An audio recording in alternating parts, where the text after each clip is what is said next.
Quoi? Comment? Comment la République en marche? Et pourquoi tu veux qu'on en parle? Mais non, mais à quoi? Allons aux enfants, qu'un impur abreuve nos sillons. Mais non, parlons le ballon, les amis. Ben oui, effectivement, on se retrouve aujourd'hui. Vous avez bien compris, on va pas parler de politique, on va parler de foot. Quoique sur certains aspects, il y a des choses qui s'en rapprochent, mais enfin bon, l'idée c'est quand même bien toujours de faire la reprise de cette saison de Ligue 1 2017-2018 ensemble. Un petit coucou bien entendu à tous les auditeurs de Radio Pluriel, puisque cette émission leur est prioritairement consacrée, puisqu'on fait relâche avec Sport Actu, donc sur 80.5 Radio Pluriel tout le mois d'août. On reprendra les émissions en septembre autour de Samy et tous les experts. En attendant, voilà, c'est la deuxième émission. On a fait une présentation lors de la première de la saison de l'Olympique lyonnais, du mercato, les pronostics de la saison également. On va revenir un petit peu là-dessus. Je vous l'avais dit, un petit peu à la suite des évolutions du mercato, aussi savoir si ces pronostics vont évoluer. On a jusqu'au mois d'août ensemble pour débriefer un petit peu tout ça. Donc là, aujourd'hui, petit format d'une quinzaine de minutes, programme serré, bilan de la première journée de championnat avec un focus sur l'OL Strasbourg. La suite du mercato, on a entendu encore des nouvelles aujourd'hui avec des arrivées importantes. On va revenir dessus. Revenir sur le transfert de Neymar également. Et puis du coup, voir un peu comment ces pronostics vont éventuellement évoluer en fonction des arrivées et des départs. Voilà. On est parti pour 15 minutes. Donc première journée du championnat qui s'est clôturée hier par la victoire de l'Olympique de Marseille, donc 3-0 contre Dijon, avec un doublé de Clinton G, ancien lyonnais. On est content pour lui. Deux buts avec un transfert difficile à l'époque. Était parti à Tottenham et puis ensuite revenu en prêt à Marseille, pour lequel il a ensuite signé, donc je ne sais plus pour combien de temps, mais en tout cas, il relance vraiment sa carrière. Et là, il démarre, il a marqué déjà en amical, donc c'est très important pour lui. Deux buts à la clé, je pense que ça lance sa saison. Et voilà, on est très content pour Clinton.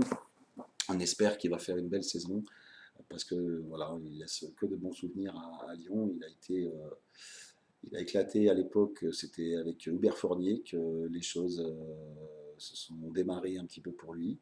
Et puis du coup, voilà, Marseille qui démarre sur les chapeaux de roue. On a annoncé que Marseille pouvait être une équipe dangereuse cette année, peut-être pour accéder au podium. Donc là, ils ont confirmé. Les autres résultats marquants, donc le Paris Saint-Germain qui gagne 2-0 contre Amiens sans forcer et sans Neymar qui finalement était que sur la pelouse mais en civil pour sa présentation officielle. Rien de spécial sur cette victoire parisienne. On a noté quand même le retour de Mer au Parc des Princes. Ça a été un petit peu compliqué pour les Amiénois, mais pour une première en Ligue 1, on va dire défaite 2-0 au Parc, il n'y a rien de catastrophique. Monaco accroché avec un Mbappé sans doute pas tout à fait en confiance, en tout cas un petit peu dans le doute par rapport à la suite de sa carrière, qui a quand même réussi à arracher la victoire 3-2. Grâce à ses défenseurs centraux, Jemerson et Glick, qui de la tête ont réussi à renverser la vapeur sur une partie qui était bien engagée. Une victoire stéphanoise contre Nice, sans doute un peu fatiguée de sa confrontation avec l'Ajax d'Amsterdam dans la semaine. Dans les gros favoris également, on va dire, dans les favoris, il y avait un choc très intéressant, les outsiders, entre Lille et Nantes. Et là, victoire de Bielsa sur Ranieri, sans conteste, 3-0, avec une belle performance des Lillois, notamment en deuxième mi-temps, qui ont su faire la différence. Dans les équipes, les résultats notables, la défaite de Metz à domicile, on n'a pas parlé des équipes relégables, on l'a fait d'ailleurs justement remarquer suite à la vidéo que j'ai fait la semaine dernière. On parlera plus en détail de la lutte pour le maintien, mais bon là c'est vrai que dans les pronostics on s'était un petit peu attardé sur les premières places. Donc Metz qui perd, ben, c'est pas de bon augure pour cette saison. Euh, Guingamp, du coup, est une équipe un petit peu dangereuse que j'ai pas volontairement classée dans les équipes pouvant intégrer le haut de tableau. Je pense que ça sera un petit peu compliqué pour eux. Là, on va essentiellement donc maintenant parler du match OL-Strasbourg. Euh, je ferai le parallèle en même temps avec le match de Montpellier qui a gagné donc 1-0 avec plus que le match, c'était important, c'était l'hommage à Loulou Nicolas. Donc ça a été une soirée, une journée forte en émotion. Je dois dire que j'étais aussi, on y a participé un petit peu, parce que moi j'étais au stade, donc au Groupama Stadium samedi soir, et on était effectivement à scander sous l'air des lampions Loulou Loulou.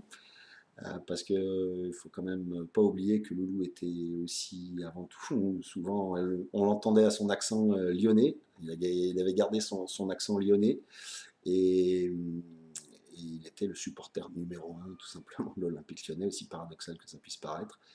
Il était bien entendu excessivement attaché à son club de la paillade de Montpellier, mais il était aussi voilà, ami de Fleury Vinalo et de tous les Lyonnais durant sa jeunesse quand il était à Lyon, et il a gardé, fidèle un petit peu au personnage, ses amitiés de longue date. Donc, et son équipe favorite était l'OL.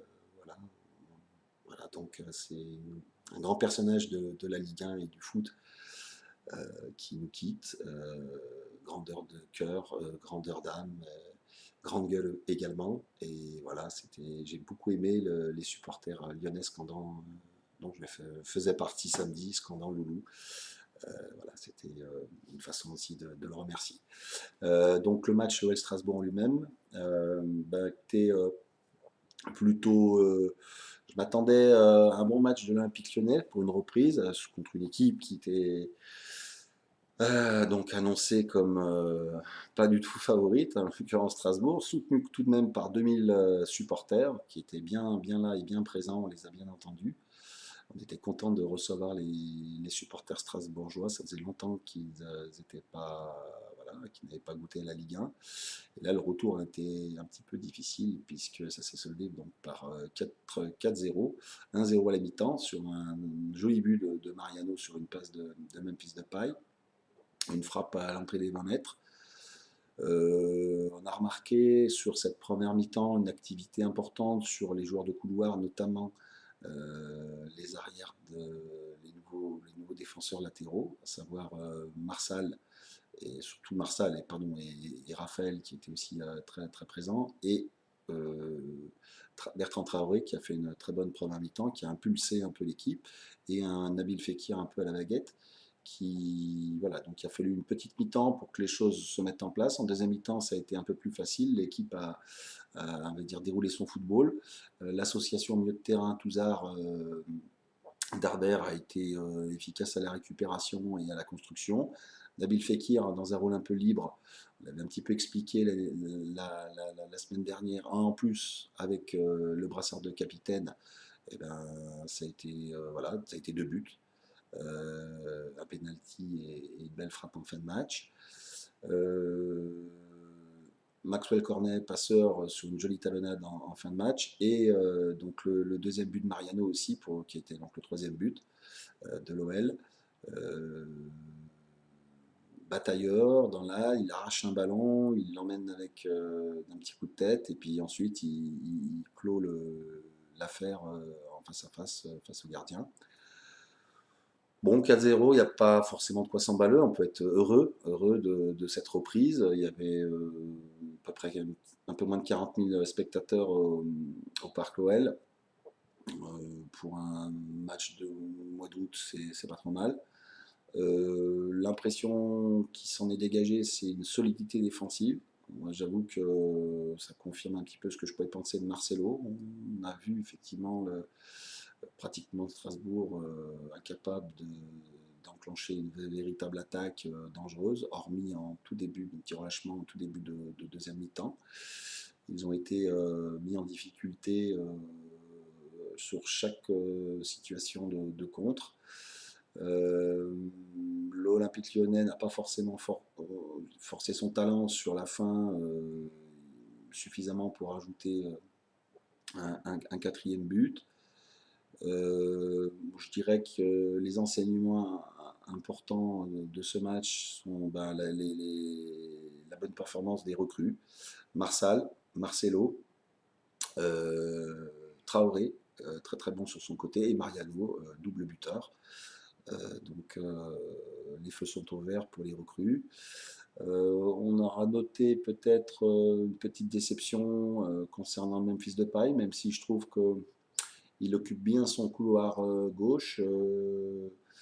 Il aide beaucoup en défense, il se démène sur le terrain. Pour l'instant, il n'est pas véritablement en réussite. Il a quand même donné un ballon de but sur le premier, donc à Mariano. L'année dernière, il avait tout de même réalisé 7 passes décisives, ce qui était déjà pas mal pour à peine une demi-saison.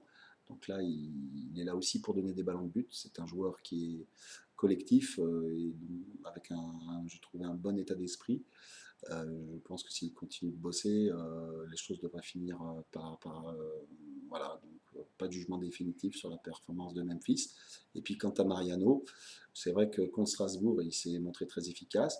Je pense qu'il sera effectivement, il a l'air combatif et voilà.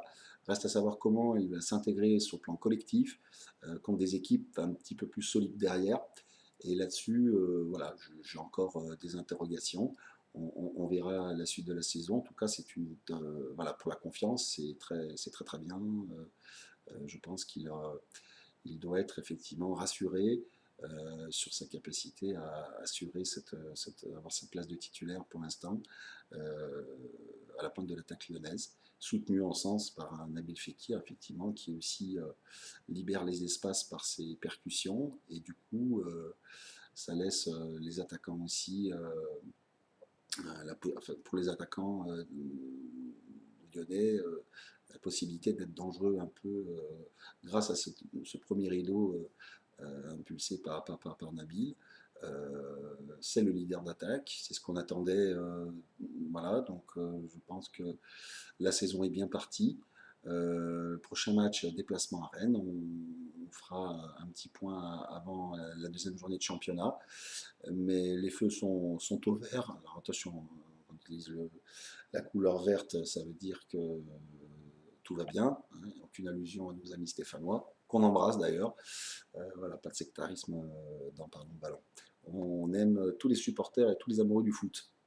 Voilà, bon, on préfère les Lyonnais, mais bon, ça c'est le sang qui parle, et voilà, la tradition de ce derby Lyon-Saint-Etienne, ne vous inquiétez pas, on saura faire des vidéos sur les prochains matchs à venir.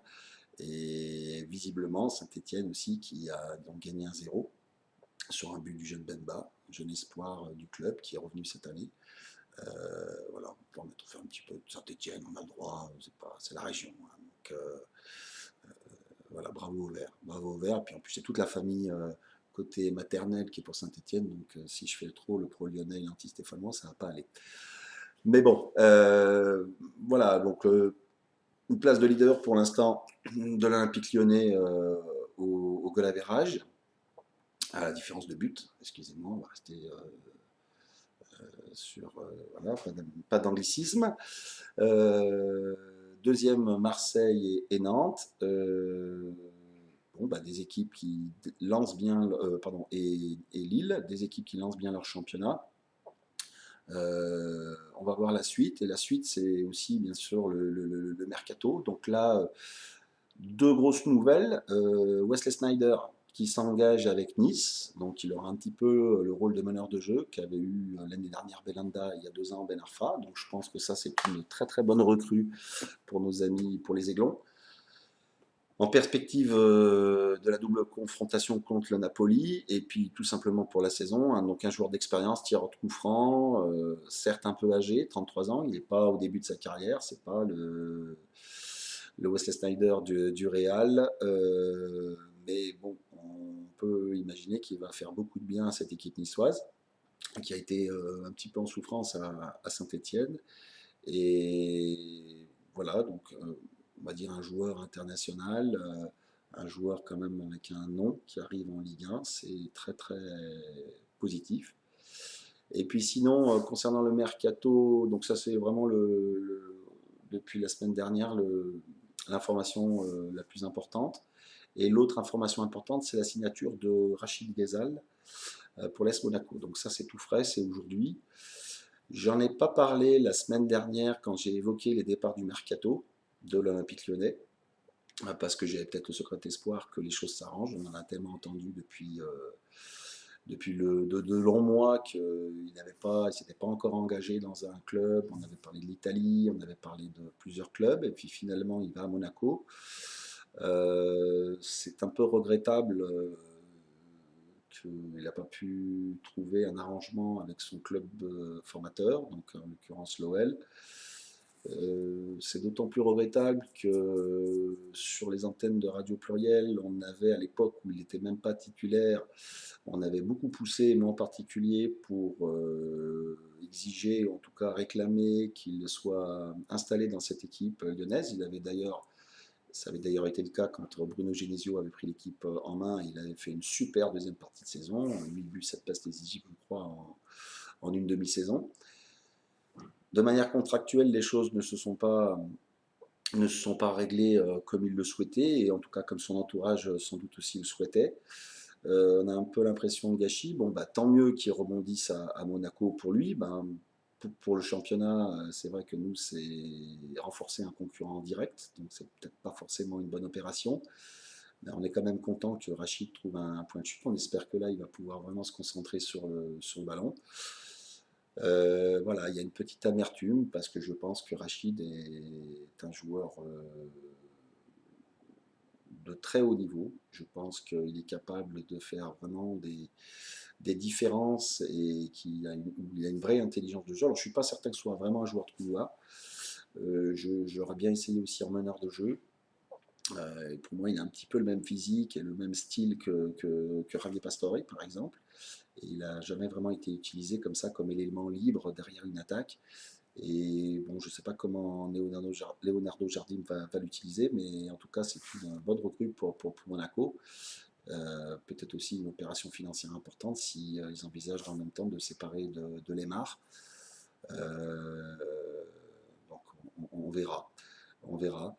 Euh, on va quand même souhaiter, bien entendu, comme à tous les Lyonnais qui quittent l'Olympique Lyonnais, eh ben, une bonne continuation de carrière. On espère qu'il nous fera pas trop mal dans les matchs qui nous opposeront à Monaco. Et voilà, tant pis, les choses, peut-être qu'il reviendra à Dessine, puisque c'est quand même sa ville natale, donc je pense que ça n'a pas dû être facile pour lui aussi. Euh, tous ces dires et ces rumeurs et tout l'étalage un peu des négociations qui n'aboutissaient pas.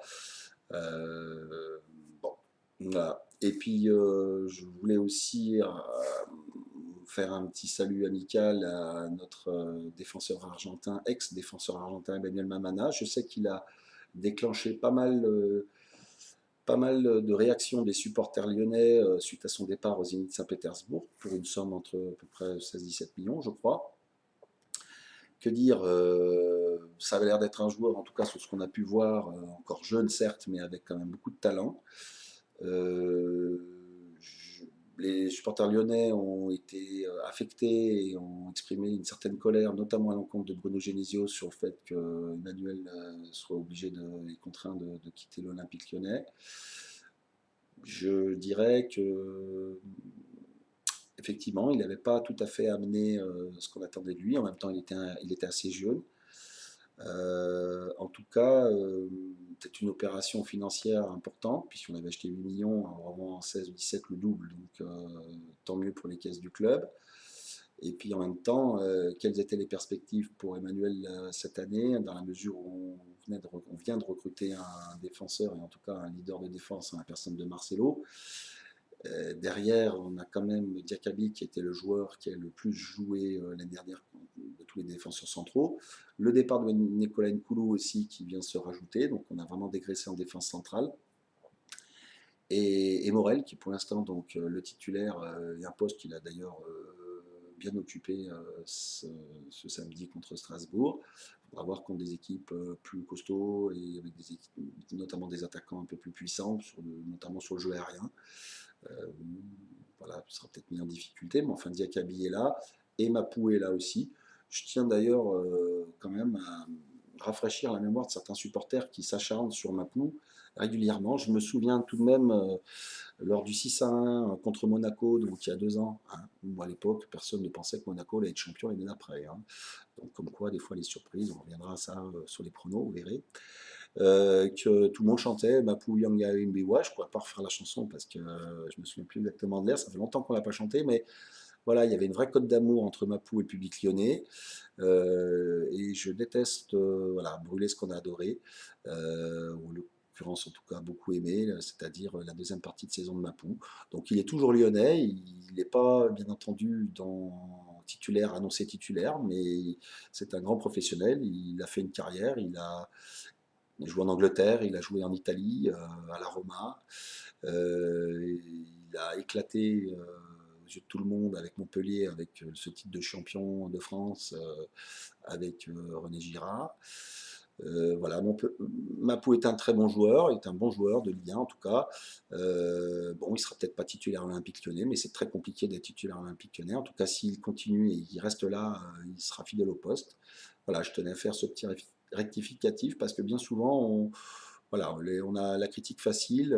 Moi, je vais essayer, effectivement, je peux émettre des critiques, mais jamais attaquer voilà, en disant ce joueur est nul. Non, non, non. S'il est professionnel de football dans un club de Ligue 1, c'est que voilà, il y a un parcours derrière et il n'est pas là par hasard. Donc, à bon entendeur.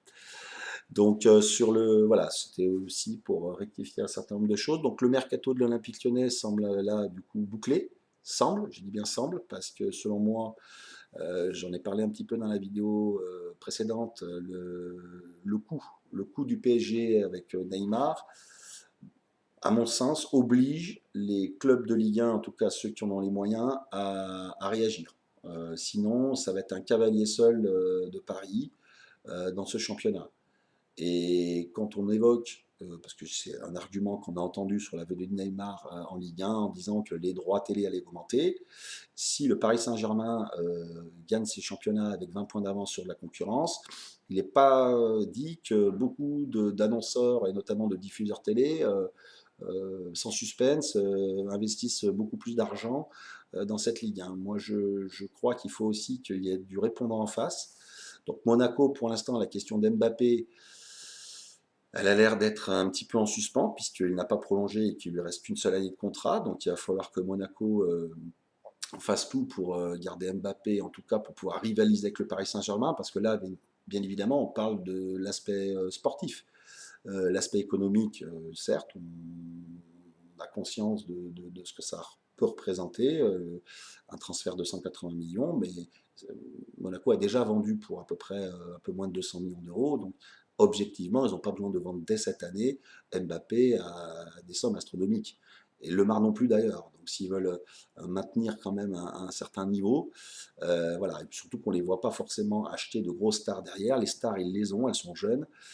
Il y aurait quand même, il semblerait totalement illogique de s'en séparer.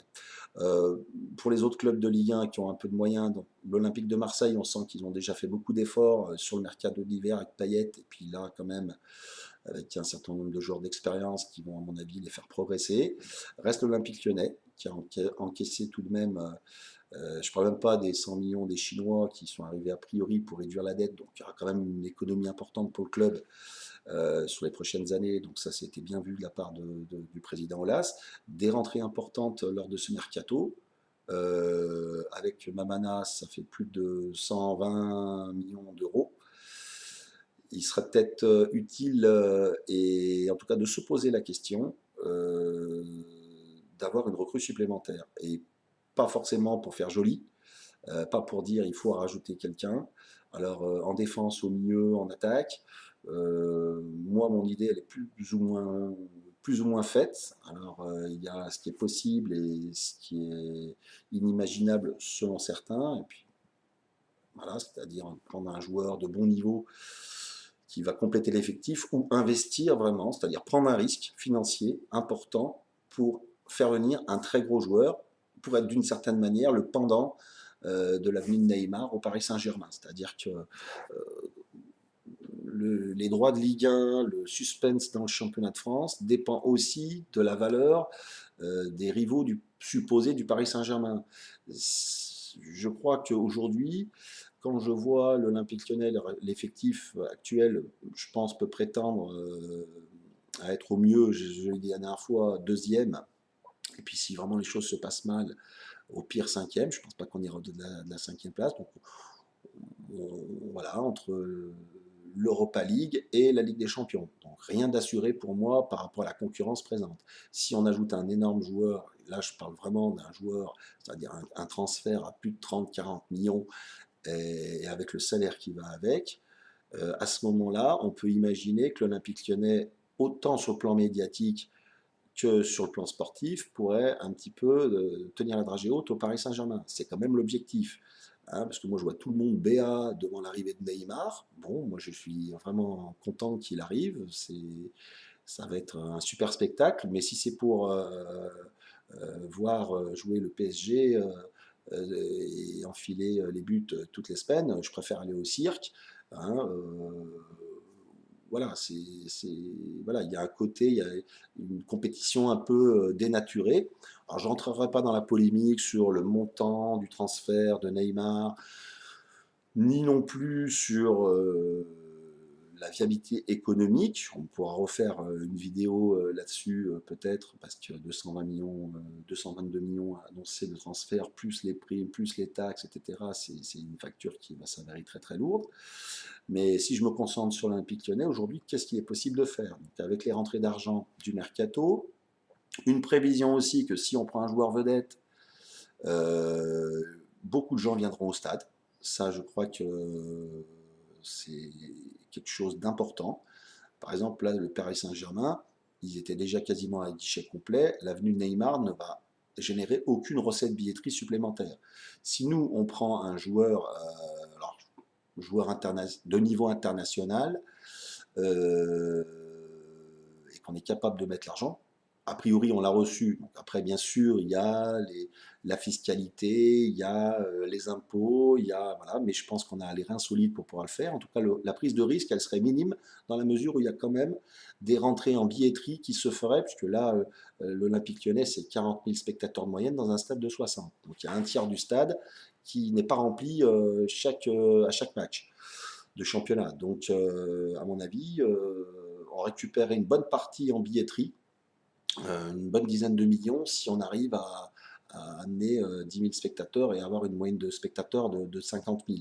Mais on n'amène pas les gens, on n'attire pas les mouches avec du vinaigre. De la même manière, on n'attire pas les supporters au stade avec des joueurs moyens. Il faut des super.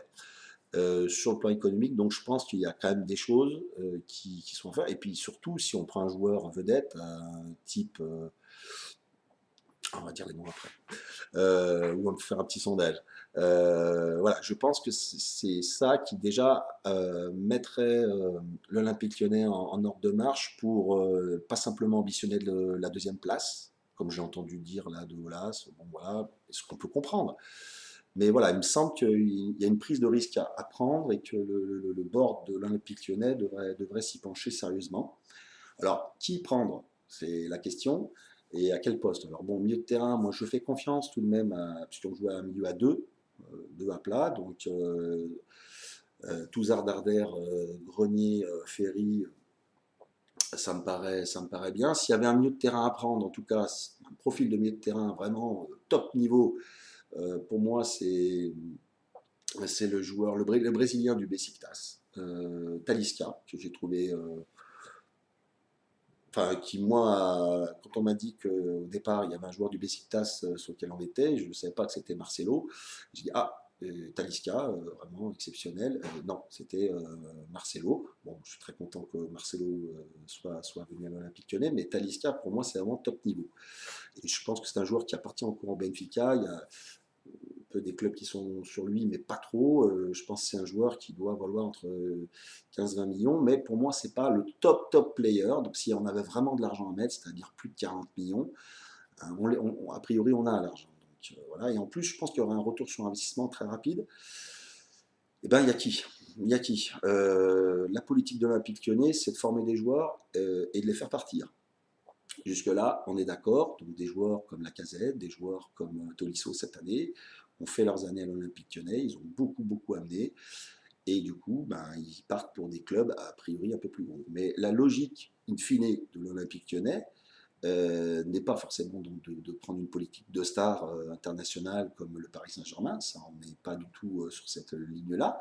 Par contre, il me semble que dans une certaine logique, qui serait de faire revenir des anciens joueurs qui sont, bah, comme cette année, Lacazette par exemple est parti, ou Tolisso l'a annoncé, venir finir sa carrière à l'Olympique Lyonnais. Et il me semble, moi, qu'il y a quand même trois profils qui se dégagent de ce type de joueurs, c'est-à-dire qu'il y a une vraie logique, une vraie culture club derrière, parce qu'il y a une vraie stratégie à mettre en place. Alors je ne parle pas de Loïc Rémy, parce que malheureusement, il est voilà, plutôt en difficulté, des pépins physiques à répétition, mais ça aurait été un joueur que j'aurais bien aimé revenir en pleine possession de ses moyens. Mais il y a Atem Ben Arfa, qui est mis au placard au Paris Saint-Germain pour empêcher sans doute un autre club français de, de renforcer. Voilà, c'est un peu la politique que menait à l'époque l'Inter, qui avait 35 internationaux et qui voilà, embauchait les joueurs pour éviter que les clubs concurrents ne les prennent. Donc Ben Arfa mis au placard. Anthony Martial, on a déjà traité avec Manchester sur Memphis. Je pense qu'un joueur qui peut amener, notamment en pointe, être un joueur de complément, de grand talent, on l'a vu sur les matchs amicaux. Et on pourrait donc dealer ça avec Manchester. Mais enfin, le top du top, je vous l'avoue, et ça, bon, c'est peut-être un petit peu osé et rêvé, ça serait un retour de Karim Benzema à l'Olympique Lyonnais. Alors, aujourd'hui, les conditions économiques ne sont pas complètement réunies, ça serait un risque énorme. Mais avec des rentrées aussi automatiques. Moi, je pense que Karim Benzema, retour à Lyon, c'est déjà au niveau des droits de TV Ligue 1, là, on part sur du sérieux parce qu'il y a vraiment une big star. Hein. Je pense que c'est d'être 3 Ligues des Champions avec le Real de Madrid. Il fait partie du top 10 des meilleurs joueurs de l'histoire, des meilleurs buteurs de l'histoire du Real. Il a tout fait là-bas. Il peut rien, enfin difficilement faire plus. Il a remporté la Liga. Enfin voilà. Revenir à Lyon avec la perspective de ne plus être le second derrière Ronaldo, un petit peu d'ailleurs comme Neymar avec Messi. Il a quitté Barcelone pour une autre dimension, pour être la star de l'équipe. Donc Benzema, bah, il pourrait enfin voilà, Benzema à Lyon, ça serait la star. Et en plus, je pense que sur le plan sportif, ça nous garantit, pour moi, hein, c'est minimum 20-30 buts, 25-30 buts par saison. C'est la quasi-certitude d'être en Ligue des Champions. Donc déjà, en termes de recettes, là, on est sur du sûr, pour moi. En termes de recettes billets, en termes de vente de maillots, on pourrait faire le détail et les prévisionnels de tout ce que ça pourrait rapporter, mais je pense que ce sera un investissement extrêmement judicieux, extrêmement bien vu. Alors, ne pas mettre la pression au président qui sait ce qu'il doit faire, qui est dans la gestion aussi du long terme. Mais aujourd'hui, je pense que Karim Benzema, non pas à 34 ans, comme j'ai vu la Huntelaar revenir à l'Ajax à 34 ans, ça n'a plus de sens parce que, certes, pour le symbole, c'est beau, mais il n'est plus dans la force de l'âge. Là, ça serait intéressant. Donc, je sais qu'il a actuellement prévu enfin, en tout cas, des négociations sont en cours pour sa prolongation de contrat au Real. Je sais que Zidane tient à lui plus que tout. Je sais qu'il a énormément la cote auprès des supporters, parfois même plus que Cristiano Ronaldo. Et je pense que pour lui, c'est aussi une opportunité, ça serait une opportunité magnifique de toucher quelque chose de très important, c'est-à-dire un retour en équipe de France. Bon, visiblement, le fait de challenger le Paris Saint-Germain et d'être à la hauteur permettrait quand même de le rapprocher un peu du public français et de, je pense aussi, lui refaire un peu une image parce que je trouve qu'il a été quand même enfin très malmené suite à une affaire un peu. D'ailleurs, on commence à avoir des informations quand même. Voilà, il est pratiquement mis hors de cause au niveau de la justice, donc ce serait peut-être intéressant de se poser la question de pourquoi tout cet emballement et toute cette image médiatique déplorable, mais mettons ça de côté sur le plan football. Voilà, c'est le top. Aujourd'hui, on peut dire que certes, il y a Messi et Ronaldo. Il se trouve que Neymar était le second de Messi et que Benzema est le second de Ronaldo en termes de challenge sportif. Essayer de toucher une sélection de l'équipe de France pour faire la Coupe du Monde en Russie et pourquoi pas essayer aussi ben oui, de poursuivre un rêve qui lui est cher, je le sais, c'est d'être Ballon d'Or, comme Zidane. Hein, mais peut-être que voilà, un retour à l'Olympique Lyonnais. En tout cas, je pense que c'est une idée qui n'est pas saugrenue. Je pense qu'économiquement, même si c'est effectivement sur le plan fiscal très compliqué, on peut avoir les ressources. Et puis après, si c'est une prise de risque, ben, il faut la prendre parce que je pense que là, on est sûr de son intégration dans le club, sûr de son entente avec ses coéquipiers, en particulier Nabil Fekir, vous imaginez devant, ça va passer à tous les coups. Voilà, il va avoir 30 ans, il ne les a pas encore. Voilà. Alors un transfert, ça sera peut-être pas possible, mais au moins qu'on nous le prête une année, histoire de taquiner le PSG et qu'on les mette à mal. Parce que sinon, on va véritablement s'ennuyer cette année. Alors bon, avec Neymar, je vous dis, moi si c'est ça, je retourne au cirque, quoi. Il faut de la compétition. Et je veux dire, moi-même, quand l'Olympique Lyonnais a enchaîné 7 titres de champion de France, même à la fin, je me faisais un peu, entre guillemets, un peu chier, quoi. Parce que bon, tu gagnes tout le temps, tu es tout le temps champion, il n'y avait pas trop de. Voilà. Donc l'intérêt, c'est aussi que tous les clubs de Ligue 1 et que la Ligue, pour les droits TV et puis pour le spectacle, tout simplement, que tout le monde soit en ait pour l'argent et puis que chacun voilà, puisse supporter une équipe contre l'autre et qu'on ait tous, voilà, chaque club ait sa chance de pouvoir titiller un peu l'ogre parisien. Alors bon, certes, ça sera plus réservé à des gros clubs. Bon, bah, Monaco a fait le boulot l'année dernière, très proprement, ils ont été champions. L'Olympique Lyonnais, il y a 2 ans, était deuxième, mais à 25 ou 30 points du PSG. Il y a 3 ans, on était un peu plus près, mais on n'avait pas de Coupe d'Europe. Voilà, il faut, en tout cas, l'arrivée de Neymar, pour moi, ça oblige les clubs à bouger. On n'a pas l'Olympique Lyonnais comme les autres.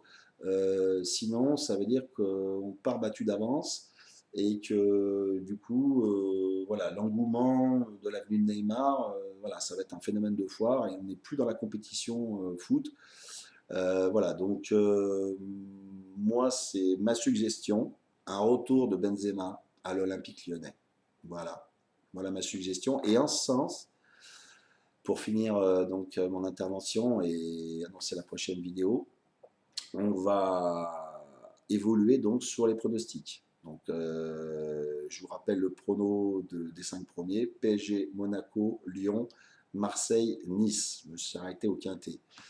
On va voir si mes voeux, mon espérance va être exaucée et que les choses vont bouger. Alors voilà, je vous invite à faire des commentaires sur la pertinence de cette suggestion un peu, voilà, un peu surprenante, un retour de Benzema à l'Olympique Lyonnais. Mais en tout cas, je pense que pour la Ligue 1, voilà, puis bon, avec Florentino, on peut s'arranger. On va filer pendant 9 ans à Karim, il peut bien nous le rendre, nous le rendre un petit peu. Voilà. Écoutez, j'attends vos réactions. Et puis, je vous dis à très très bientôt pour la présentation de la deuxième journée de championnat ce week-end. Et bien évidemment, la suite du mercato. Voilà.